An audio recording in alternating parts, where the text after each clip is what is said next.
자, 147번 데이터 마이닝의 6가지 주요 기능입니다. 자, 이 파트 교재에 보시면 바로 8장 정형 데이터 마이닝 파트이죠. 자, 정형 데이터 마이닝 파트는 전체 데이터 분석 30문항 중에서 15문항, 즉 50%가 포진해 있는 파트입니다.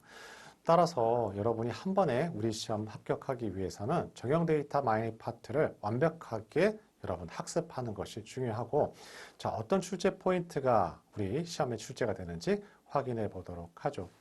자, 147번에서는 데이터 마이닝의 6가지 주요 기능입니다. 이와 같은 데이터 마이닝이라고 한다면 대용량 데이터로부터 의미 있는 규칙, 패턴을 찾는 과정을 데이터 마이닝이라 하게 되고 6가지로 우리는 요약해 볼 수가 있습니다. 자, 첫 번째는 분류이죠. 특정 카테고리별로 분류하는 겁니다. 성공, 실패, 대출, 유무 이런 것들을 다 분류라고 하게 되죠. 앞으로 해당되는 분석 기법 또는 모형 평가 파트에서는 다시 한번 분류 기법이 언급이 되게 됩니다. 자, 두 번째와 추정과 예측이 있습니다. 자, 추정은 특정한 연속된 변수의 값으로 예측하는 거, 구분하는 거라고 할 수가 있고, 예측이라는 것은 시점이 하나 더 들어가게 됩니다. 바로 미래의 값을 추정해 본다라고 생각해 주시면 되겠죠. 자, 네 번째는 연관 분석이고 우리 장바구니 분석이라 하게 됩니다. 1과목에서도 빅데이터 테크닉 기법에서도 한번 언급이 됐던 부분이고 맨 마지막 파트에 우리 해당이 됩니다. 자, 다섯 번째는 군집 분석이죠. 자, 군집 분석이라는 것은 성격이 같은 것은 같은 군집으로, 이질적인 것은 다른 군집으로 하게 되는 것을 군집이라고 하게 되고, 자, 이와 같은 군집 분석의 정의가 출제가 된 적이 있습니다. 자, 여섯 번째는 기술입니다. 데이터 의미를 설명하거나 요약하는 기술을 말한다고 할 수가 있고, 아마 25년도에서는 이 기술 박스로 설명하게 되고 객관 보기에서 기술을 물어보는 문제가 출제될 가능성이 많습니다. 두 번째는 군집이 많아요. 마지막 분류 이렇게 가중치가 되어 있습니다. 자, 148번의 지도학습과 비지도학습입니다. 우리 2과목 할 때 분석과제 발굴의 접근 방식 할 때 상향식, 하향식 할 때 한번 언급이 됐던 파트입니다.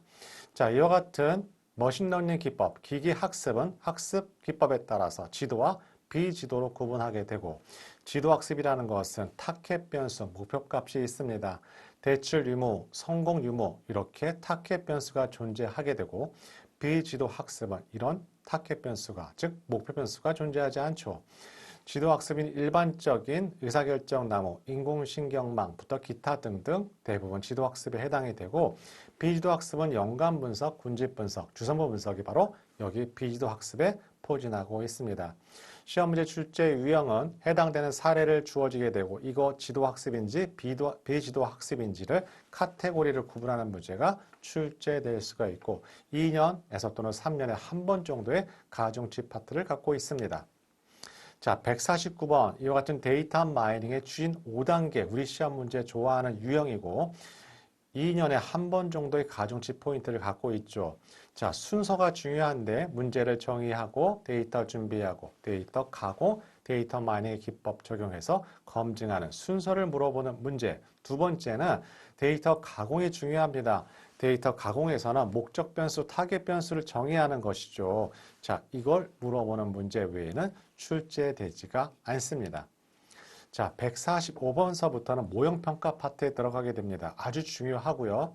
모형평가 파트에서는 우리 시험 문제 2문항 또는 3문항이 반드시 출제가 됩니다. 그런데 모형평가의 필요성, 배경 지식에 해당되는 파트입니다. 이와 같은 분류기법을 예를 들자면 다양한 알고리즘이 존재하게 되죠. 특정 데이터셋의 각각 알고리즘마다 성능 차이가 발휘하게 됩니다. 성능이라 한다면 누가 올바르게 정확도 있게 분류할 수 있느냐라는 걸 의미하게 되죠. 그래서 모형평가가 필요하게 되고 모형평가 기준이 중요합니다. 이 모형평가 기준은 3가지로 분류할 수가 있는데 바로 일반화의 가능성이 가장 중요하죠.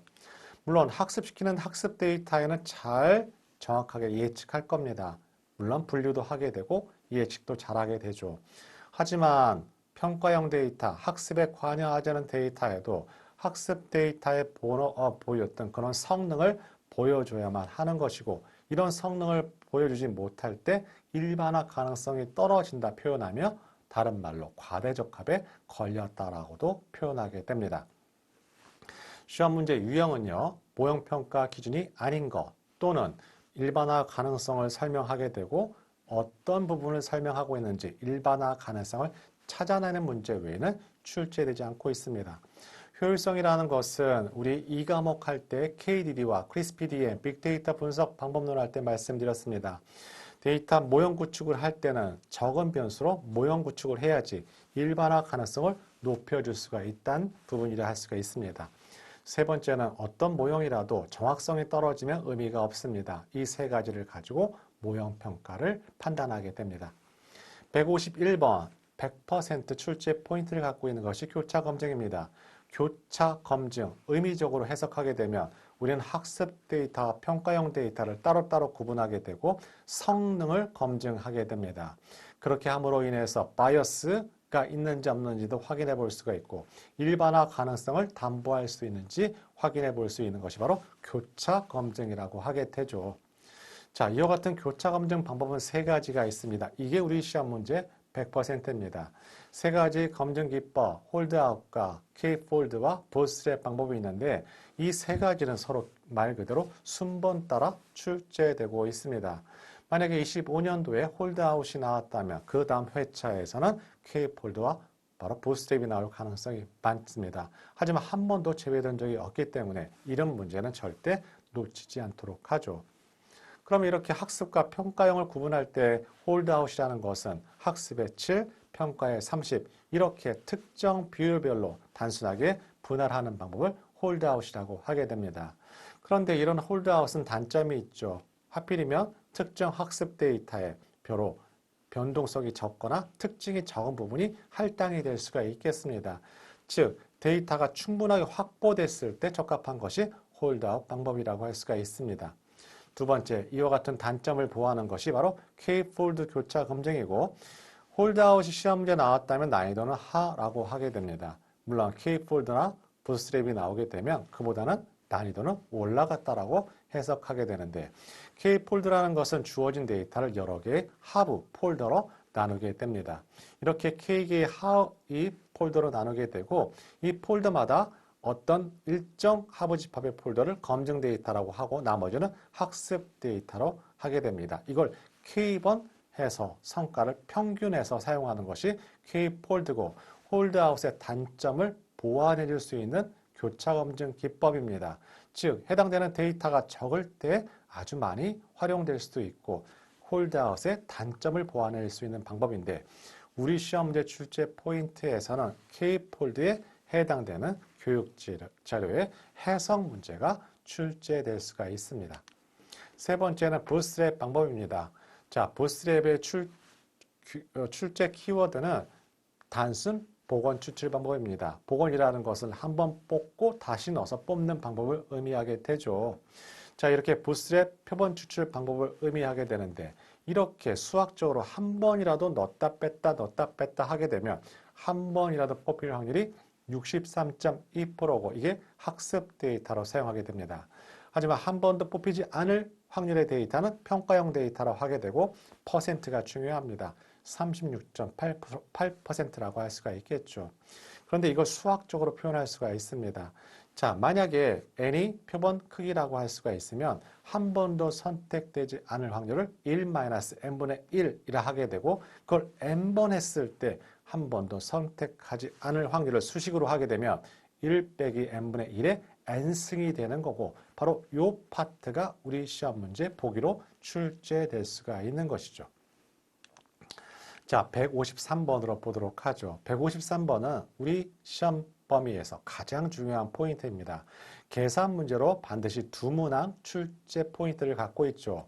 바로 분류 모형의 평가 지표라 할 수 있는 혼동 행렬 O분류표라고 할 수가 있겠습니다. O분류표라고 한다면 또는 혼동 행렬이라고 한다면 해당되는 모형이 올바르게 예측했는지 잘못 예측했는지를 정리한 교차표라고 할 수가 있겠죠. 물론 우리 시간에 모든 걸 설명드릴 수가 없지만 만약에 이와 같이 카테고리가 두 개인 경우 즉 양성과 음성인 경우에는 네 가지 케이스가 등장하게 되고 TP, FP, FN, TN 이와 같은 네 가지를 가지고 해당되는 모형의 성능 지표를 판단하게 됩니다. 자, 우리 시험 문제에선 어떤 거가 출제될지 모르지만 정분리율 또는 오분리율, 민감도와 재현율은 수식이 같습니다. 특이도 또는 FP 레이트 또는 정확도 또는 F1 값과 F 베타를 해당되는 혼동 행렬의 교차표를 주어지게 되고 계산 문제가 등장할 수 있는데 이 문항이 한 번도 빠진 적이 없습니다.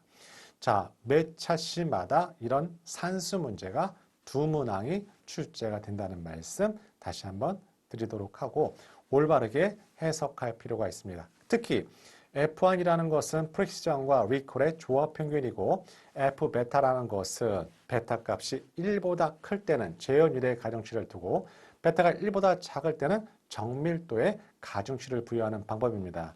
교재에 보시면 F2일 때는 어디에 재현율의 정확도의 2배 가중치를 두는 것이고 F0.5라는 것은 반대 정확도의 2배의 가중치를 부여하는 방법, 해석의 문제가 등장하게 되죠.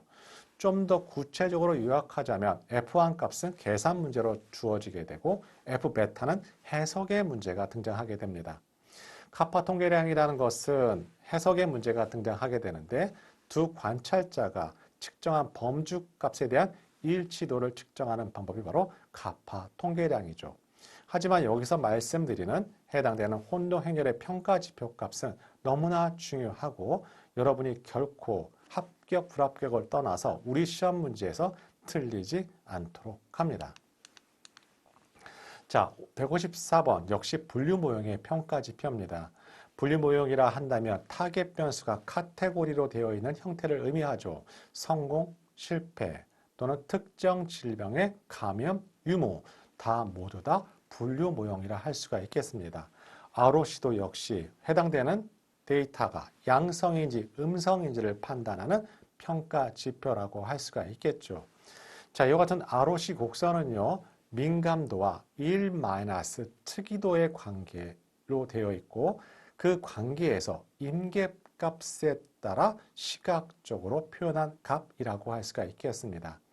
임계값이라 한다면 이 양성과 음성을 판단하는 기준이라고 할 수가 있고 ROC 커브의 각각의 점들은 이런 임계값의 변동에 따른 성능이라고 생각해 주시면 되겠습니다. 그러면 이런 ROC 곡선의 아래 면적을 우리는 AUC라고 하게 되는데 이 면적이 크면 클수록 두 모형 알고리즘을 구분할 때 성능 평가를 할 때 AUC 크기를 가지고 성능 평가를 하게 되는 것이죠. 그런데 이 ROC 곡선을 해석할 때 이 AUC의 면적이 크면 클수록 성능이 좋다라고 했고 X가 0이고 Y가 1일 때 가장 큰 AUC 면적 1이 나오게 됩니다. 반대로 대각선 레퍼런스 라인에 있는 것들은 이때 AUC 값은 0.5이고 이때 해석할 때 분류 능력이 없음을 의미한다라고 올바르게 해석할 필요가 있습니다. 자, 이와 같은 ROC 곡선의 특징을 보게 되면 민감도가 증가하면 1- 특이도도 증가하는 경향이 있습니다. 자, 요 세부적인 내용 아래 임계값 조정을 통해서 설명드리도록 하겠습니다. 우리 임계값을 낮춘다는 의미는 훨씬 더 많은 모델 양성을 추가한다는 걸 의미하게 되죠. 사례를 들자면 제가 의사입니다. 감기 환자가 있습니다. 하지만 콧물이 살짝 또는 열이 조금 올라도 감기 환자라고 판단하는 것과 동일하죠. 그러면 우리는 해당되는 민감도는 훨씬 더 증가하게 되지만 1- 특이도 역시 즉 위양성률도 가짜 감기에 걸리지 않은 환자도 같이 증가하게 됩니다. 자, 1- 특이도도 같이 증가하게 되는 것이죠. 반대로 특이도는 낮아지게 되는 특성을 갖고 있습니다. 자, 이렇게 임계값이 어떤 데이터의 특성에 따라서 우리는 기준값이 달리할 수가 있는 것이죠. 자, 이런 임계값에 따라서 민감도가 또는 1- 특이도가 또는 특이도가 어떤 관계가 있는지에 관련된 부분 25년도에 예측되는 출제 포인트입니다. 자, 감기 환자를 사례로 들어서 이해하시면 훨씬 더 이해 폭이 넓어지게 됩니다. 자, 155번은 이익도표입니다. 자, 이익도표는 출제 가중치는 작지만 3년 또는 4년에 한 번 정도의 가중치를 갖고 있습니다. 자, 이익도표는 분류 모델이 특정 목표 원주에 속하는 객체를 얼마나 잘 분류했는지 평가하는 그래프입니다. 이렇게 말씀드리면 이해하기가 어렵죠. 자, 제가 마케팅 부서의 직원입니다. 1000명 중에 우리 제품을 구매할 고객 100명을 선발하고자 하는 것이죠. 그러면 이익도표를 이용하게 된다 가정하게 되면 이렇게 무작위로 1000명을 뽑아서 우리 100명을 고객을 뽑기 위해서 마케팅 비용 아주 많은 예산이 수반이 될 겁니다. 하지만 이익도표를 이용하게 되면 한 200명을 선발해서 특정 범주에 있는 고객을 대상으로 하게 되면 한 60명 정도를 선발할 수가 있는 거라고 할 수가 있고 바로 이때 이익도표를 이용해서 하게 되면 훨씬 비용 또는 시간을 절약할 수가 있는 것이죠. 출제 포인트는 이익도표 정의만 출제가 됩니다. 하지만 이익도표보다 훨씬 더 출제 가중치가 높은 것은 향상도 곡선입니다. 자, 향상도 곡선은 모델이 랜덤 값과 비교해서 얼마나 성과가 있는지를 보여주는 그래프고 바로 랜덤 모델의 출제 키워드이죠. 앞서 이익도표에 설명드렸듯이 막연하게 100명을 대상으로 해서 특정 구매 고객을 100명 선정하는 것보다 자, 랜덤 모델을 했을 때 또는 특정 범주를 뽑았을 때 이렇게 비교함으로 인해서 특정 성능 지표를 파악해 볼 수 있는 것이 바로 향상도 곡선이고 적어도 2년에 한 번 정도의 출제 가중치를 갖고 있습니다.